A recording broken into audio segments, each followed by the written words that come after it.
dia, companheiros do oitavo ano do Colégio Mauro Bezerra. Espero que todos estejam bem.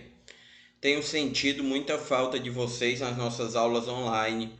O quantitativo de alunos ele é muito pequeno, então eu gostaria de pedir encarecidamente que participem mais dessas aulas, porque as aulas online são momentos ímpares, não é? Que automaticamente nos fazem elucidar possíveis dúvidas que tenham ficado na aula gravada. Então eu preciso realmente da participação maciça de todos vocês em nossas aulas. Pequeno detalhe, pessoal. Estamos hoje iniciando aí a nossa aulinha 11. Hoje nós iremos estudar as glândulas e os hormônios. Então, tecnicamente, é um conteúdo bem interessante. Então, vamos lá à nossa aula. Pessoal, o sistema endócrino, ele nada mais é do que o sistema de glândulas do corpo. Esse sistema, ele possui basicamente as chamadas glândulas endócrinas, que no caso são glândulas que produzem hormônio. Um hormônio, ele nada mais é do que um mensageiro químico. Então é muito interessante porque esses hormônios ajudam no controle de algumas estruturas orgânicas. É válido ressaltar que não existem somente glândulas endócrinas.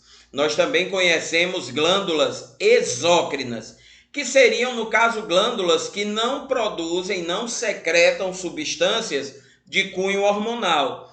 Nós poderíamos citar como exemplo a glândula mamária, produzindo leite. Nós temos as glândulas salivares, produzindo a saliva. As glândulas sudoríferas, que ajudam no controle da temperatura corpórea, produzindo suor. Então, todas essas substâncias não são de cunho hormonal.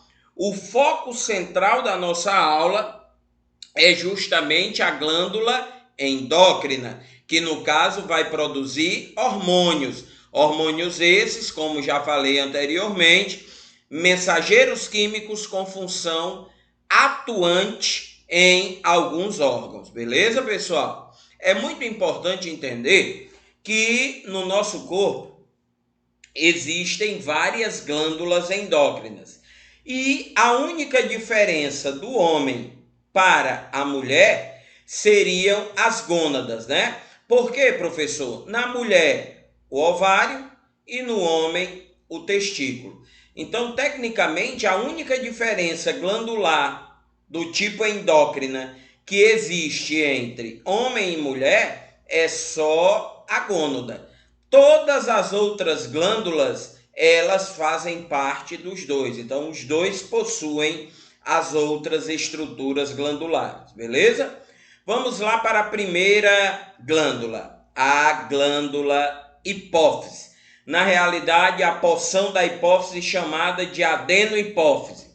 Pessoal, a hipófise ela é conhecida como glândula mestra. Por quê? Porque ela produz uma infinidade de hormônios que são imprescindíveis ao funcionamento das outras glândulas corpóreas. E é interessante porque, quando falamos no tocante adenohipófise, o primeiro hormônio seria o hormônio GH, também chamado hormônio do crescimento, ou podemos chamá-lo de hormônio somatotrófico, ou seja, a somatotrofina, hormônio esse que auxilia diretamente no crescimento. Professor, e esse hormônio, o que ele provoca no corpo? Então vamos lá estudar. Primeiro, na infância, se você tiver deficiência de hormônio somatotrófico, você pode desenvolver nanismo. Se houver excesso, desenvolve gigantismo. E pode haver excesso nos adultos. No adulto, a gente costuma chamar acromegalia, que seria um crescimento agudo das extremidades. Isso, no caso, a somatotrofina ou GH, também chamado hormônio do crescimento. Ainda na adenohipófise, nós temos o TSH, que seria o hormônio tireoestimulante. É muito interessante porque esse cara, ele estimula o funcionamento de uma outra glândula endócrina, chamada justamente de tireoide. É válido ressaltar que a deficiência desse hormônio pode ocasionar o que chamamos hipotireoidismo, ou o excesso pode provocar hipertireoidismo. E é interessante porque é um hormônio produzido na hipófise, é um hormônio que não é produzido na tireoide, mas em virtude da sua concentração, ele atinge diretamente a funcionalidade tireoidiana. O adrenocorticotrófico seria o hormônio ACTH. É interessante esse cara porque ele age também em outra glândula, na glândula adrenal, também chamada de glândula suprarrenal. Toda a produção de adrenocorticotrópico vai para a glândula adrenal, fazendo com que ela produza o hormônio cortisol. Eu acredito que vocês estejam entendendo por que ela é uma glândula mestra. A produção hormonal dela acaba ativando as outras glândulas endócrinas do organismo. Continuando, ainda na hipófise, a prolactina, o hormônio conhecido como LTH. É um cara, pessoal, que vai agir diretamente nas mulheres, provocando, primeiro, desenvolvimento das glândulas mamárias, uma característica ligada diretamente aos mamíferos, a produção de leite, principalmente no final do período gestacional, assim que a mulher dar à luz, não é? O que é que vai acontecer? Ela automaticamente vai produzir de maneira inicial o colostro, e esse colostro, posteriormente, ele é transformado em leite. Então, ela deixa de produzir o colostro. O colostro ele serve como uma solução protetiva para o bebê e, posteriormente, sendo substituído pelo leite. A prolactina age diretamente nessa função.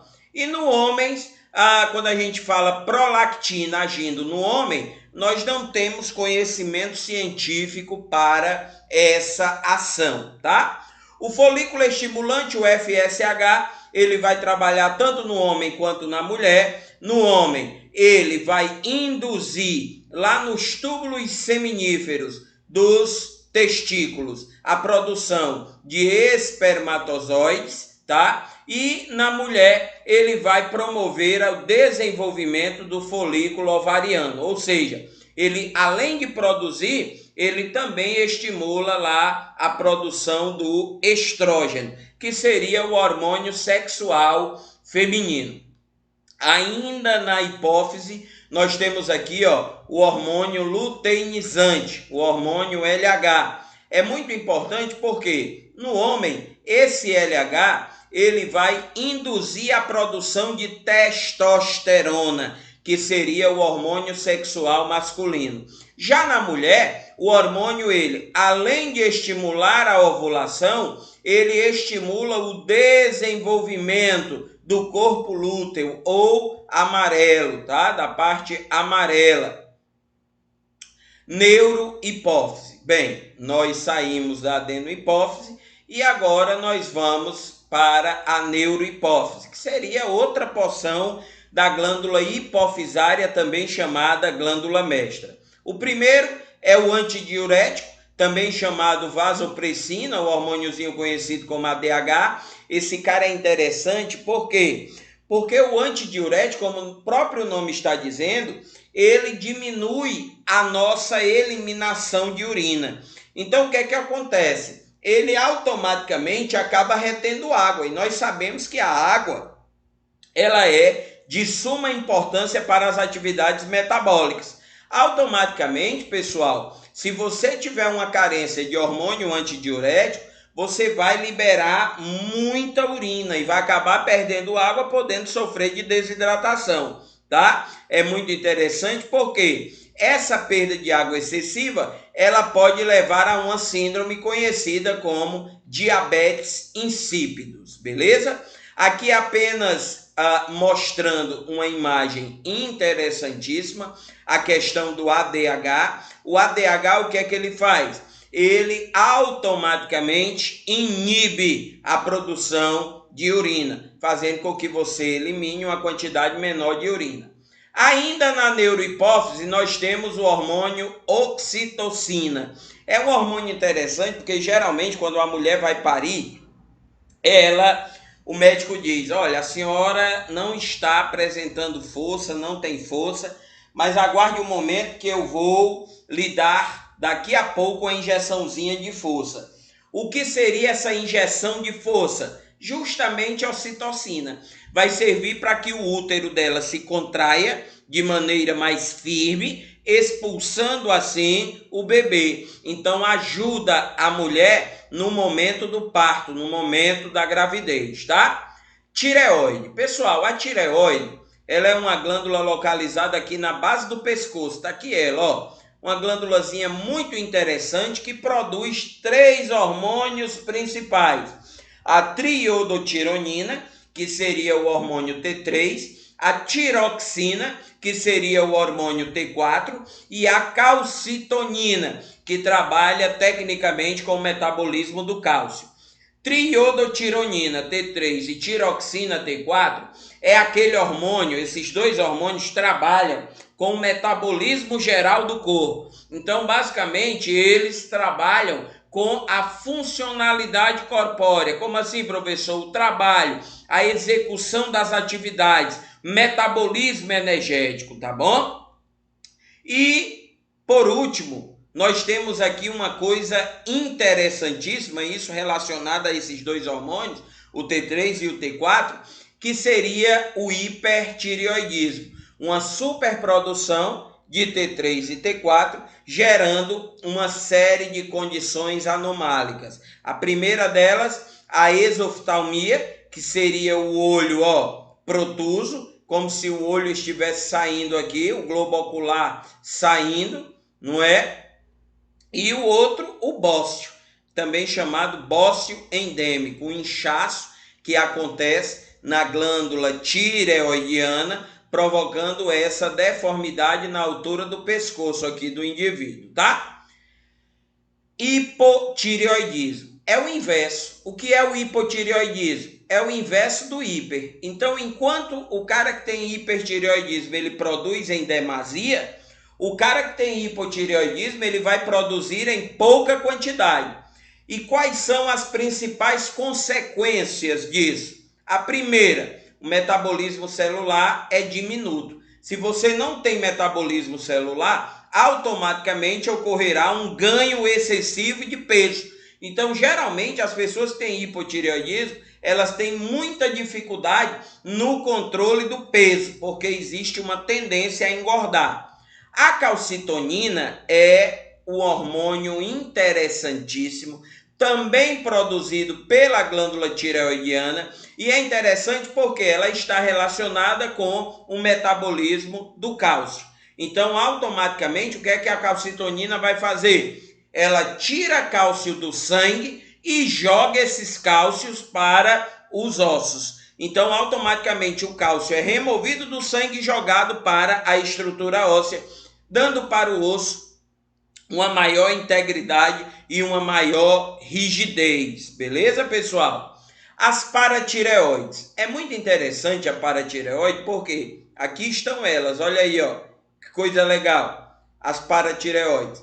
Elas ficam localizadas justamente bem em cima, na região anterior da glândula tireoidiana, tá? Então, a paratireoide, ela é uma glândula interessante, por quê? Porque ela produz o paratormônio. Eu costumo sempre dizer que o paratormônio é o hormônio inverso da calcitonina.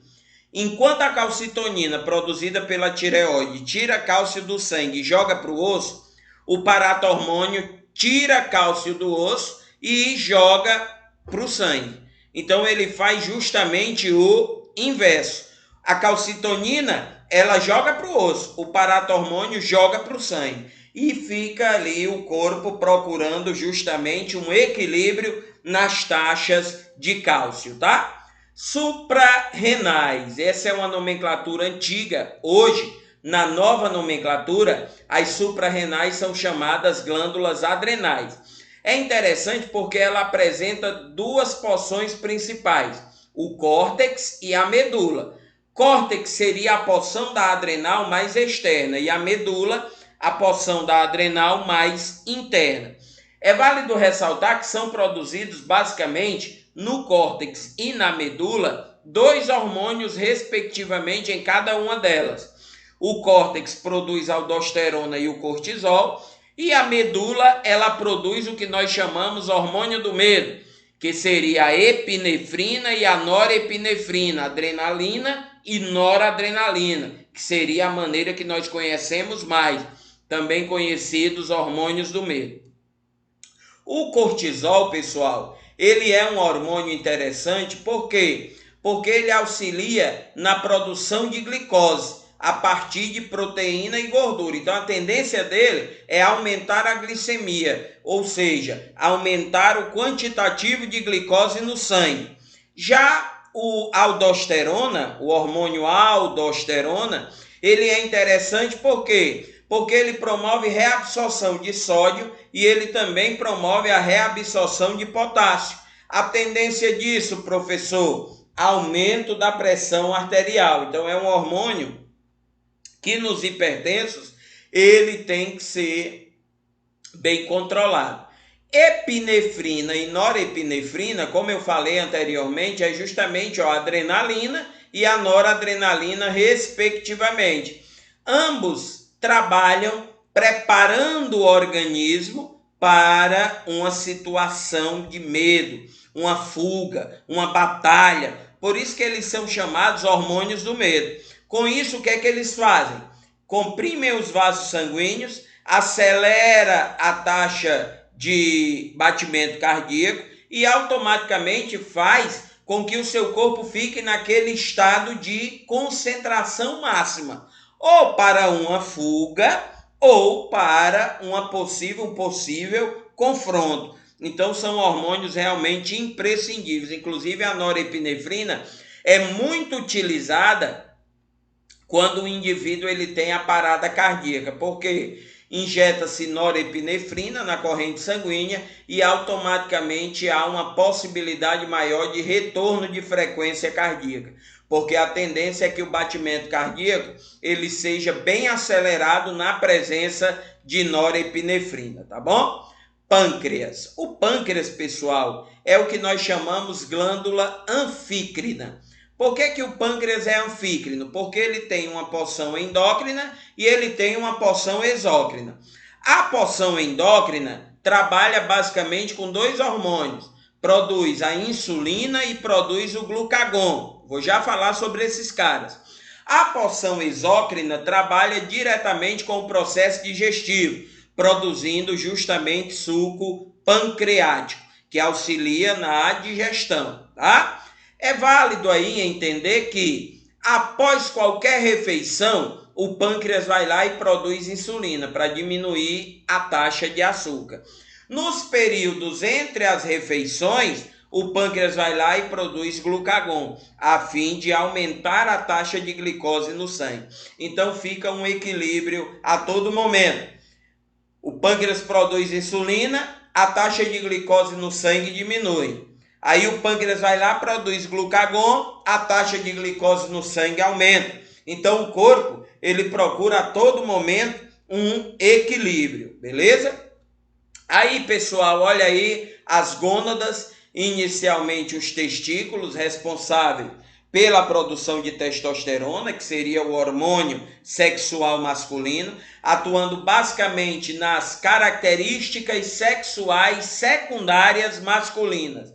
Ou seja, crescimento de barba, pelos pubianos, a questão da laringe, há um aumento da largura, fazendo com que a voz ela fique mais grave, desenvolvimento de musculatura e a questão do libido sexual, que seria justamente o quê? Libido, o desejo, justamente pelo sexo oposto, tá? Já o ovário, ele produz basicamente 2 hormônios, o estrogênio e a progesterona. O que é que vocês precisam entender?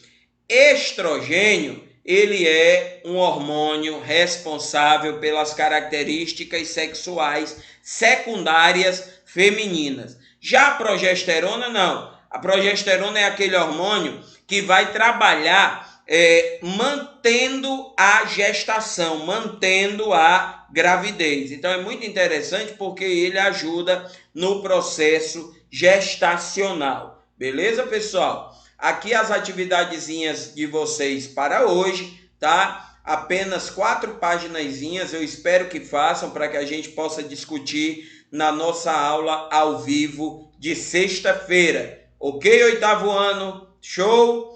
A melhor maneira de nadar entre os tubarões é se tornando um deles. Então, sejamos tubarões.